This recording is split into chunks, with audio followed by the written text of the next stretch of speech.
नमस्कार दोस्तों, स्वागत है आपका प्रॉफिट लॉस की दूसरी क्लास में। तो अगले क्वेश्चन को देखते हैं। अगला क्वेश्चन कहता है, सेल्वी ने 240 रुपये कीमत की एक नोटबुक खरीदी। खरीदी का मतलब क्रय मूल्य। सीपी कितना हो गया? 240 रुपये। अब कहता है, अगर वह अपनी लागत मूल्य पर 2/3 का लाभ चाहती है।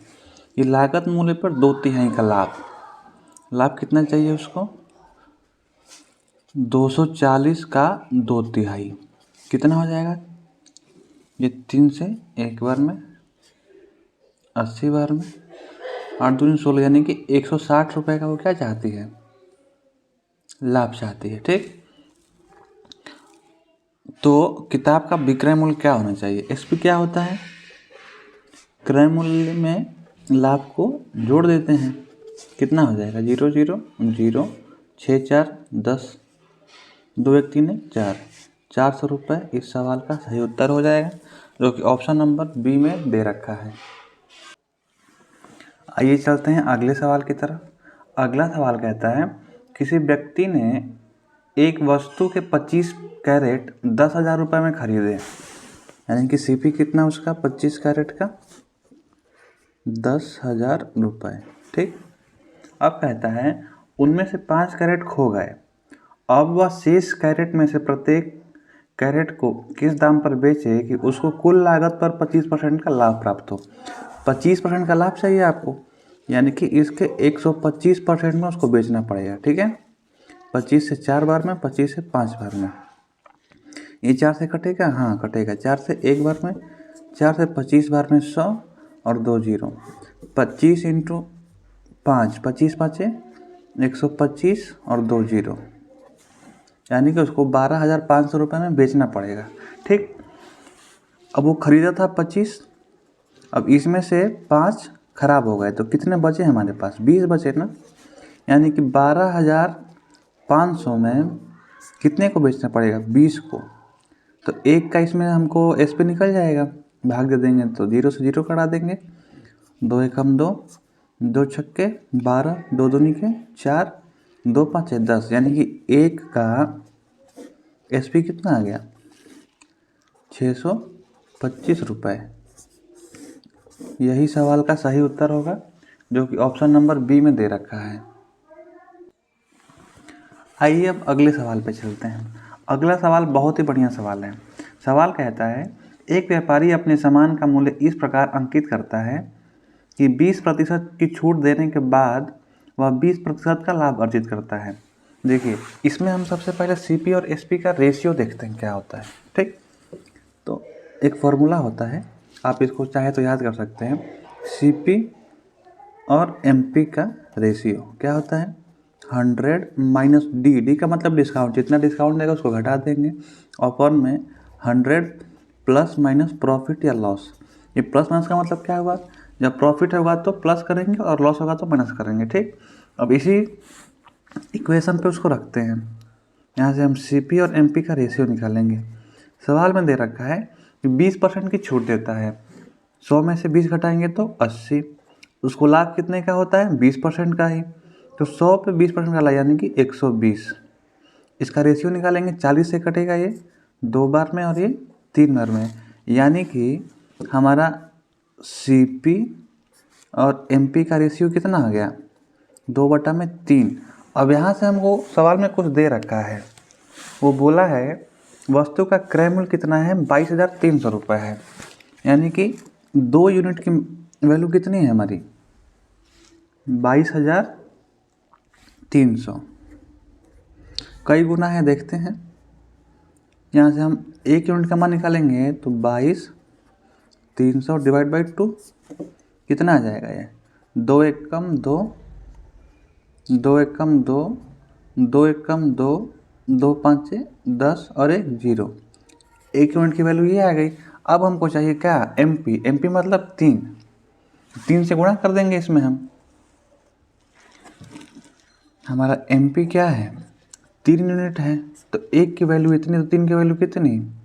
1150 इंटू 3। ये वैल्यू कितनी आ जाएगी?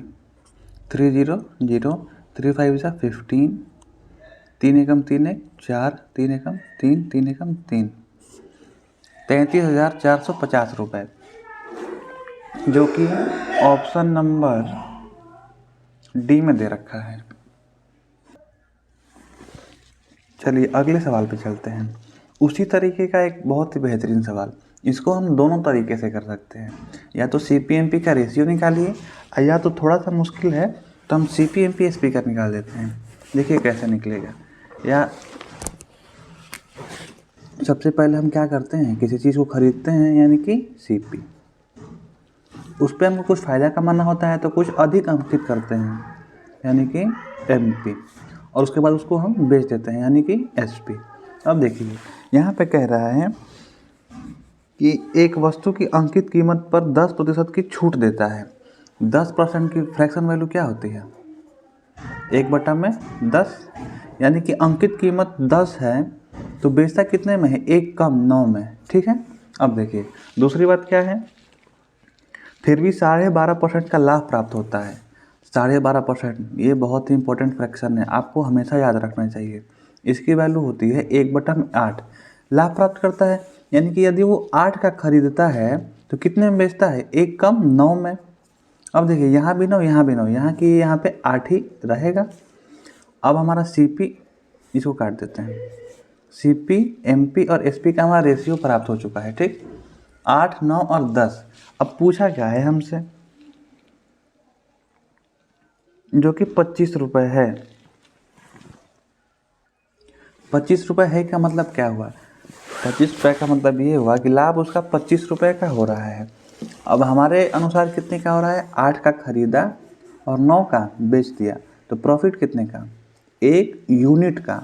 और 1 यूनिट किसके बराबर है, 25 रुपये के, क्योंकि उसमें बोला है कि लाभ कितने का हो रहा है, 25 का हो रहा है। अब हमसे पूछा क्या है, आइए देखते हैं।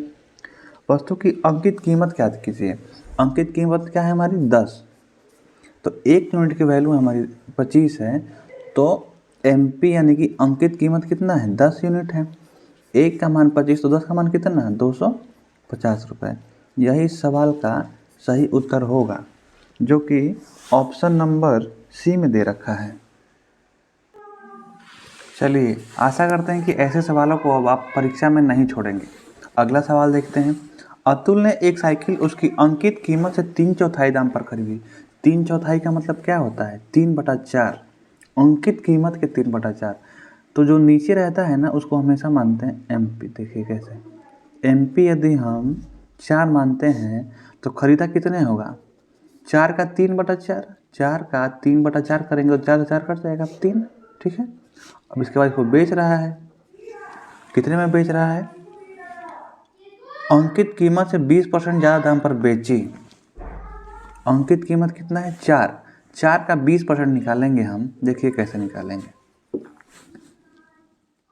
4 का 20/100, 20 100 की 80 हो जाएगा, 80/100, यही ना।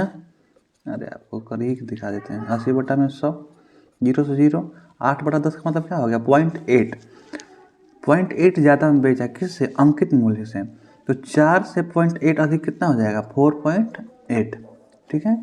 अब देखिए 3 में खरीदा और 4.8 में बेच दिया तो उसको प्रॉफिट हुआ। यही पूछ रहा है कितने % का प्रॉफिट हुआ, तो उसको प्रॉफिट हुआ 0.8 का, कितने पे, क्रय मूल्य पे, 3 पे, गुणे 100, यही ना, 1.8 का हुआ, सॉरी। 3 का खरीद के 4.8 में दिया तो 1.8 का फायदा 3 पे, तो 100 पे कितना। देखिए यहाँ से हम दशमलव हटाएंगे तो यहाँ पे 1 जीरो बढ़ जाएगा। ठीक है। 6 से कटा देंगे इसको, 6 से 3 बार में और 6 से 5 बार में, ये हमारा आ गया 3/5 गुणे 100। या तो इसको कटाइए या फिर फ्रैक्शन याद है तो वैसे कर लीजिए।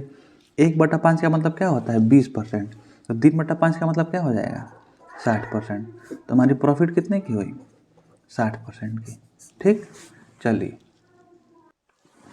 आइए अगला सवाल देखते हैं। अगला सवाल है कि जब विक्रय मूल्य 2 वस्तुओं का बराबर हो तब क्या होता है, कितने की हानि कितने का लाभ होता है। ठीक है। इस कंडीशन में हम हमेशा सक्सेसिव लगाते हैं। सवाल में बोलेगा कि एक बार उसको X% का प्रॉफिट हुआ और एक बार उसको X% की हानि हुई या Y% की हानि हुई। ये कभी कभी बराबर भी होता है, तो सवाल और आसान हो जाता है। तो इस कंडीशन में हमारा फॉर्मूला बनता है x plus x minus y minus x y divide by 100। ठीक है, ये सक्सेसिव का फॉर्मूला है, आप पहले भी पढ़ चुके होंगे। ठीक है, चलिए अगला सवाल हमारा इसी पे बेस्ड है। सवाल कहता है एक दुकानदार ने 2 बैग 5500 रुपये में बेचता है। ठीक है, इससे कोई मतलब नहीं है सवाल को, आगे बढ़ते हैं। एक पर उसे 21% का लाभ होता है। ठीक है, यानी कि एक्स की वैल्यू कितनी 21%, और दूसरे पर उसे 21% की हानि होती है, तो वाई की वैल्यू कितनी, वो भी 21%। माइनस एक्स वाई बटा में 100, यानी कि 21 गुणे 21 बटा में 100, ये प्लस 21 माइनस 21 कट जाएगा, ये कितना आ जाएगा 21 का स्क्वायर 441 माइनस 441 बटा में 100। 100 से भाग देंगे तो 2 स्थान पे दशमलव आ जाएगा, -4.41%। माइनस यह दर्शाता है कि उसको क्या हुआ है, हानि हुआ है, जो कि ऑप्शन नंबर बी में दे रखा है 4.41% की हानि। यही सवाल का सही उत्तर होगा। दोस्त आज के लिए इतना ही रखते हैं, आगे के सवालों के हम अगले वीडियो में देखेंगे। और कोई भी समस्या हो तो आप अपनी समस्या कमेंट बॉक्स में बता सकते हैं। पिछले वीडियो पे आप लोगों ने बहुत सारा प्यार दिया, जिसके लिए आपको दिल से धन्यवाद। जय हिंद।